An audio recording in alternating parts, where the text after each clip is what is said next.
I'm going to review the Victron Cerbo GX. So this unit was installed when I had my solar and my new batteries put into the boat. I also installed other Victron items like a inverter charger.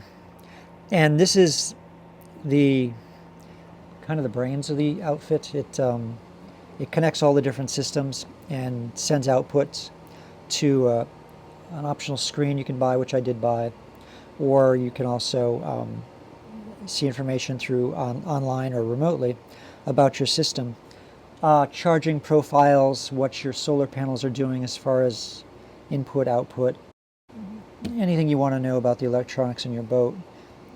So it's a really great tool. I'm happy I have it.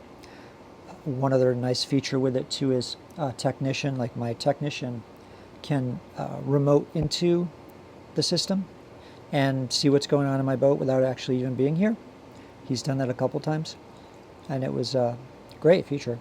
And some of the other pieces of it are with the remote piece, you have a way of storing historical data, so you can see charging profiles, you can see when your generator kicked in, you can see how much power you used, how much,